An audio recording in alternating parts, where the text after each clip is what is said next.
Hi, I'm Lady Saelym. And I'm Madam Omen. Join us as we dive deeper into Galveston's history. Pirates and storms, true crime and tragedy. And the lore and legends that were born from it. We're not here to tell ghost stories. We're here to uncover where they started. And what never fully let go. And who stayed behind. Beyond the past, because history doesn't rest, and neither should you.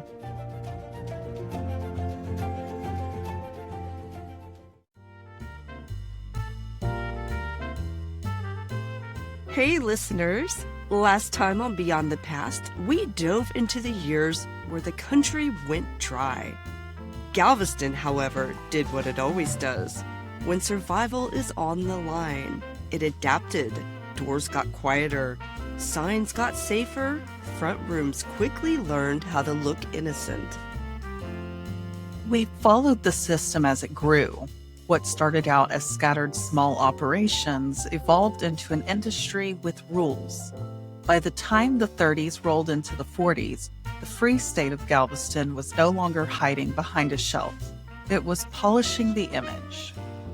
And we left you in 1942, when the glow moved out over the water, when the night stopped feeling tucked away and started feeling like a destination. Hi, I'm Lady Saelym. And I'm Madam Omen. Tonight we're staying inside that destination. We're going to walk in the way that the staff walked, listen in the way that the watchers listened, and feel what it was like to be pulled into a room that made danger look glamorous. Vic doesn't start the night inside of a club. He starts at curves and hotel doors, where people step out dressed like they're prepared for a photograph. His cab smells of salt that never fully leaves the upholstery, cigarette smoke woven into the fabric, and the faint bite of cologne. The engine idles with that steady, patient vibration. He watches people before they even speak. A couple walks out laughing too brightly. A businessman adjusts his cuffs. A woman checks her lipstick in a compact mirror and snaps it shut with a clean little click. They slide into the back seat and give him an address, or a landmark, or a simple instruction.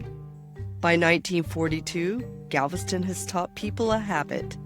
Keep your night safe by keeping your words small. Vic knows the difference between people who belong to the night and people who are just visiting it. The visitors sit too straight. They watch their own hands. They keep looking out the window like they're checking for a tail that doesn't exist. Yet.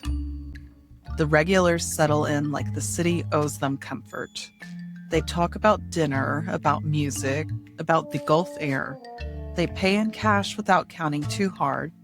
They don't ask questions that could be repeated later. Vic doesn't ask questions either. He understands this economy. In a wide-open town, discretion is currency. Then the seawall comes into view, and the air changes. Not like a movie, like reality. A damp salt breath comes through the cracked windows. The sound of water moving in the dark has that steady rhythm that makes you feel like the Gulf is always awake. And then Vic sees it, the pier. A long stretch of boards and lights reaching out over the black water, like the building is trying to leave the city behind. The passengers get quiet when they see it. That's always the tell. That pier is the threshold.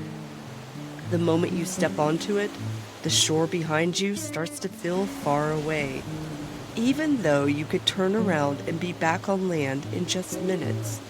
But people don't turn around, because they didn't come for land. They came for what's out there. Vic watches them step out of the cab. They smooth their clothes, straighten their posture, and adjust their smiles. Then he notices what isn't advertised but is always there.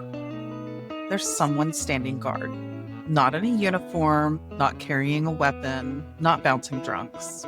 Just a man leaning where leaning makes sense, cigarette held low, body relaxed, eyes doing the work. He appears harmless until you analyze the placement. He has the ideal vantage point. Perfect view of the pier, perfect view of the street, and a perfect view of anyone approaching from the shore. Vic doesn't call it a lookout. He calls it what it is, staff. Because in this free state, the night doesn't feel wild. It feels run.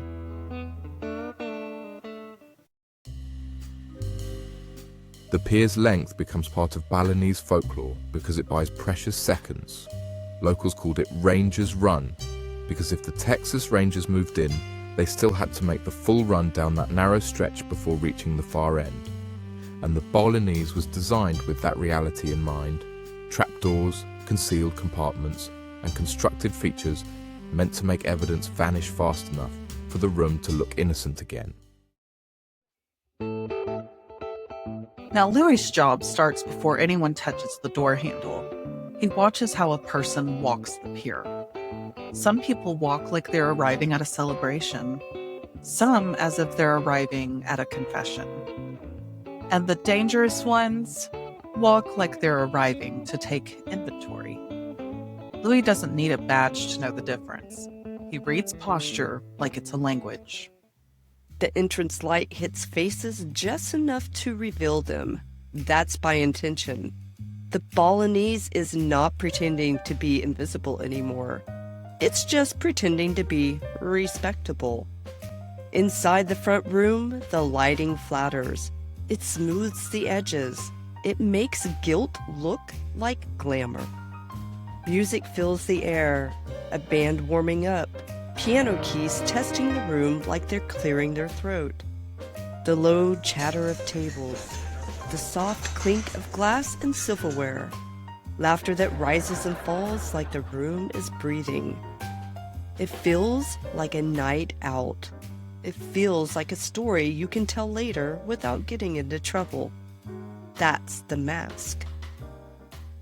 And Louis is the man who protects the mask. He doesn't interrogate.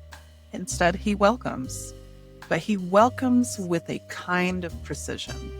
He notices who looks around too hard, who asks questions too early, and who tries to act relaxed like they've practiced it. A visitor is allowed to be impressed. A visitor is not allowed to be curious in the wrong way. Because the Balinese has layers. There's a public layer, dinner, music, dancing, applause.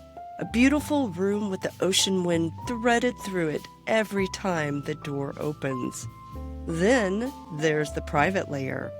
Quieter, deeper, more careful. The section where people don't clap too loud and don't drink too fast. A section where money is moving in ways that don't want receipts. Louis doesn't point you there.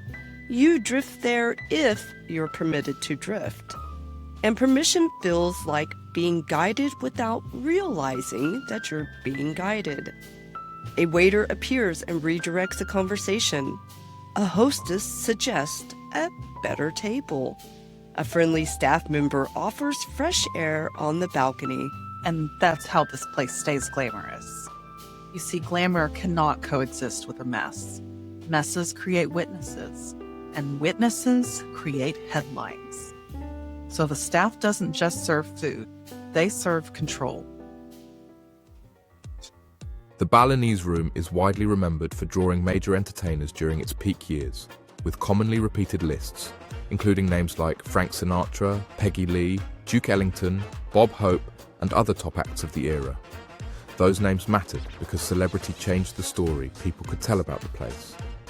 A headliner gives a club a respectable explanation, we were there for the show. And once the room can be described that way, the glamour itself becomes cover. Balinese becomes the place where the night feels endless. A place where the music doesn't just entertain you, it convinces you. Louis feels the draw in the way that people step onto the pier. Their pace quickens, voices drop, posture tightens. The room is pulling them into character. The Balinese sells two things at once: a clean front story and a deeper thrill. And inside the front room is a picture. Women in dresses that catch the light. Men in pressed suits that smell like cologne and money. Cigarettes glowing in hands like tiny lighthouses. Tables spaced to look elegant, not cramped. Waiters moving like they've rehearsed every step. And when entertainment starts, the room hushes and the applause rolls. It feels like the entire pier is suspended over the Gulf on nothing but promise. The famous names of the performers also matter because their presence signals legitimacy. Their presence reframes the perception while reducing suspicion. The patrons will say, "It can't be that bad if talent like this is on stage." That's how glamour becomes a shield. By the mid-1950s, state pressure on Galveston's gambling operations intensified. Rangers raids were a known hazard, but the more disruptive tactic was surveillance that sat inside the room long enough to make customers nervous and business suffer. Rangers Run could buy time against a sudden arrival, but it could not buy comfort when the watchers stayed. Louis notices the watchers the way you notice a storm before you see clouds. The room still laughs, the band still plays, the pier still hums with arrivals. But a new kind of posture enters the building.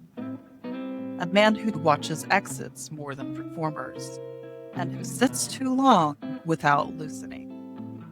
And the dangerous part is, he doesn't look dangerous. He looks like someone's uncle, someone's accountant, someone who belongs in the daylight. The Balinese has always handled raids like a magic trick. The pier buys time, and the time buys disappearance. Tables, cards, chips into secret walls and pocket floors. Even the band, according to the lore, sometimes struck out a musical warning disguised as school spirit. But surveillance is different than raids. Raids are loud and brief. And the room adjusts. It gets quieter. It gets still. It gets better at looking like nothing is happening.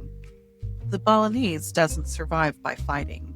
It survives by keeping the front clean enough that the back cannot be exposed. This is where we finally name what Part 1 was building toward. Two brothers repeatedly tied to Galveston's organized open-era nightlife are Sam and Rosario Maceo. The Balinese room itself is owned and operated by the brothers during its wide-open era. Sam, in particular, was known for a diplomatic style that earned him the nickname Velvet Glove. Rose is commonly characterized as the firmer counterpart, sometimes labeled the Iron Glove, the steadier pressure behind the polish. Together, their reputation wasn't built on chaos, but on management. Now, we're not going to camp here. We're going to acknowledge the truth. Because a machine this smooth, that doesn't run on luck. After they take the reins, the sloppy places don't stay sloppy for long. The loud operators either learn manners or disappear from the story. The rules become clearer without even being written down. And this is where the Velvet Glove fits. Control doesn't announce itself. It moves money. It smooths tensions. It makes problems disappear without causing a spectacle. The room stays polished enough that the tourists see luxury, not risk. And the danger gets sharper in the same moment the glamour gets brighter. Because the better the illusion, the more it attracts the kind of attention that wants to puncture it. The timeline tightens. Sam dies in 1951. Rose dies in 1954. Whatever you believe about insulation, the record shows the era changes rapidly in the years that follow, as state attention escalates and enforcement campaigns intensify. This doesn't happen like a switch flipping. Feels like a layer of protection peeling back. The lights still glow, the pier still fills, and the music still plays. But the certainty that held it together starts to slip. Vic hears it in the way people talk in his back seat. Less bragging, more checking. Because reputation lives longer than insulation. And once the center of gravity shifts, the old confidence starts to feel like an outfit you can't quite pull off anymore. By 1957, the Rangers shift from disruption to proof. Contemporary summaries of the crackdown emphasize undercover work as the turning point. Texas Ranger Clint Peoples is repeatedly cited as posing as a customer, witnessing gambling, and helping coordinate the action that allowed equipment to be seized. The Balinese Room closes May 30th, 1957, a date that becomes, for many, the symbolic end of that particular venue's wide-open gambling era. This is the night the game has changed.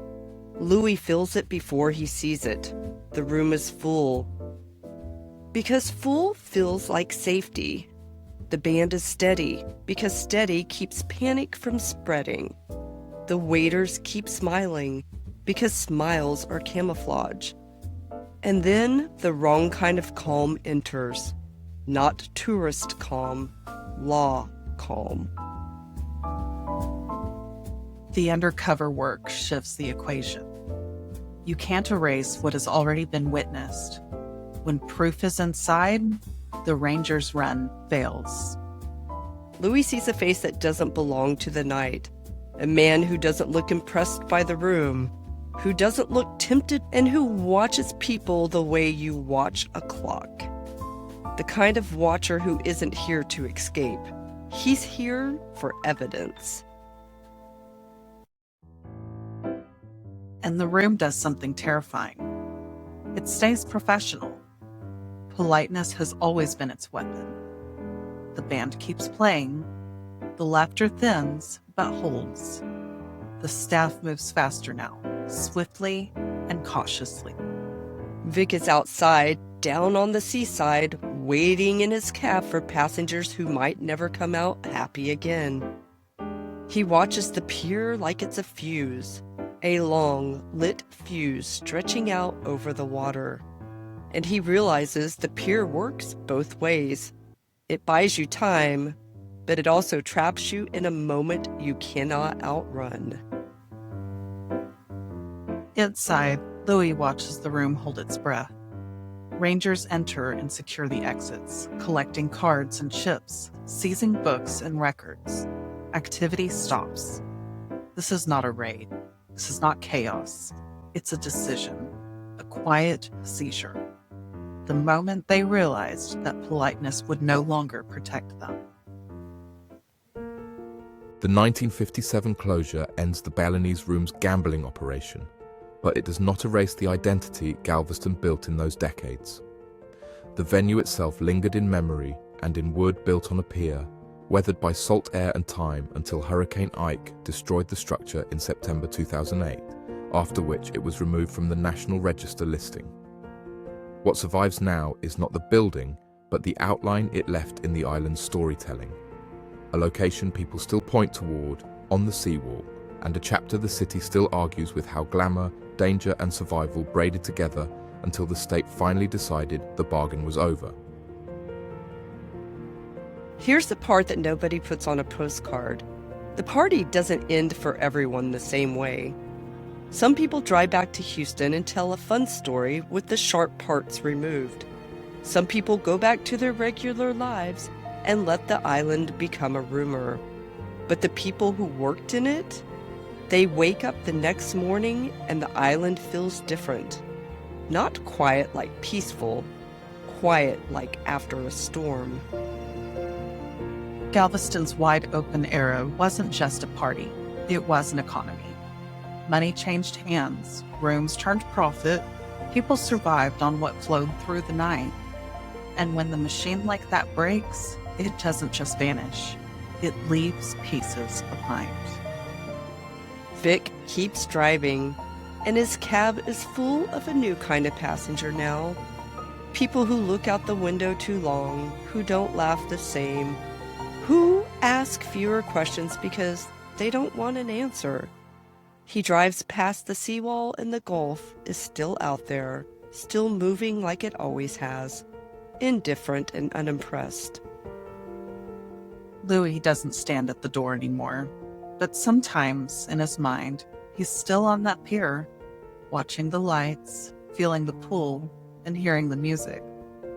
Places like this never disappear for the people who kept them alive. And Galveston? Galveston does what she always does. She changes her clothes, puts on a cleaner face, and becomes family friendly. But she never fully erases what she was, because the truth is salted into the island, in the boards, in the brick, and in the names that survive.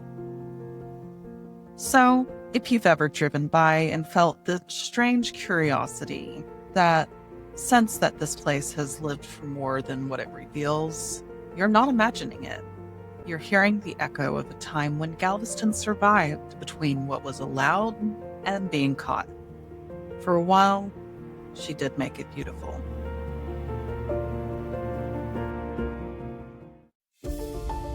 Next time, we rewind to the late 1800s to the line. Not a legend, not a rumour. A real stretch of Galveston where the night operated by its own etiquette. This has been Beyond the Past. Because history doesn't rest. And neither should you.